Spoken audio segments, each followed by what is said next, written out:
Hi, I'm Paul, Hi, I'm Ollie. and today we're talking about how it can be tough to talk. Am I? I don't know yet.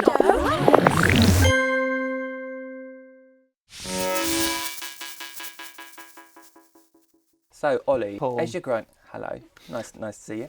Thanks for coming. Thanks for having me. When you're growing up, there can be all kinds of things that you talk about with your friends or your family. There's also kinds of loads of different things that can be difficult to talk about or awkward to talk about. They might not even be serious things, like it could be a celebrity crush that you don't want to admit to, or a program you're watching on the TV that might not be one of the cool programs. I don't know how you felt when you were growing up, if you found that. Yeah, absolutely. I had so many things that I just kept quiet about because I was embarrassed or I felt a bit ashamed, or also I feel like you have this voice in your head that goes, you shouldn't be doing this, or you shouldn't be watching this, or you should be doing something else. And I think that word is bad, like when you start to criticize your own decisions and actions, and I did that a lot.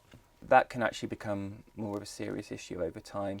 I mean, we've talked about flippant stuff, but if you're actually, not having a great time and you're hiding those feelings, that can be quite difficult. Looking back on my time when I was a bit younger, I wish I had talked to someone a bit sooner, and I'd shared how I was feeling and the problems I was dealing with. There's that sort of culture of masculinity where boys are supposed to be tough. They're supposed to not talk about their feelings. They don't cry. Told to man up, like being a man is about being tough and strong, doing something well, and like keeping your chin up and like that. And it's just, that is not what makes a man. That is not. But you have that voice inside your head, and I think, that you're right. Like there is a culture of masculinity that's very rigid, and it puts a huge amount of pressure on boys to behave a certain way and to not really acknowledge their feelings because they might perceive it as weakness.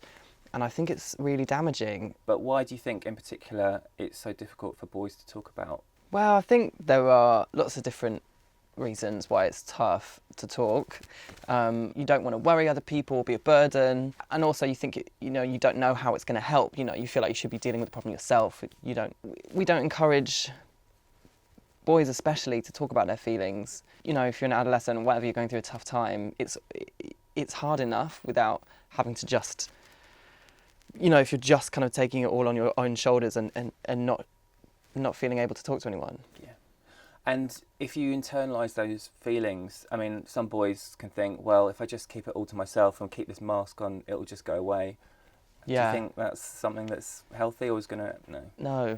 Yeah. But you're right. I think lots of people do that because we think it feels easier to just, wear a mask or not talk about it. It's like a short-term solution, because you think, you like paper over a crack, but that crack is still there. It needs to be addressed, or it's going to get worse potentially. It's okay to ask someone for help.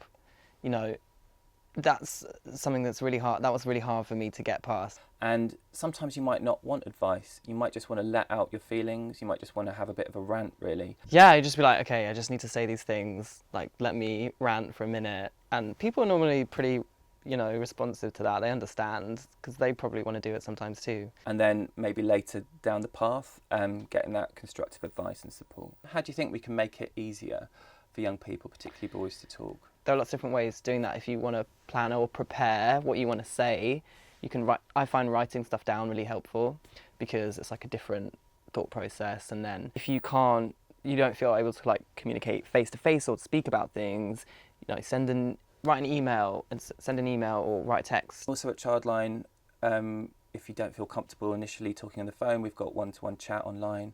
So That's if you want to good. start, yeah. Because I find phone calls really stressful. Like I only just now am able to call anybody. So yeah, absolutely. Phone calls can be difficult, but you can either email a counsellor or you can do live chat at Childline as well. So there are other options available. Ollie, did you find that tough to talk, or was that all right? Feel better? I feel better. It is actually, I did find it a bit tough to talk about, but it was good. I'm glad. Good. Thank you for having me. I was very glad I could come. Thank you so much for joining us, and we'll see you next time. Bye. Bye bye.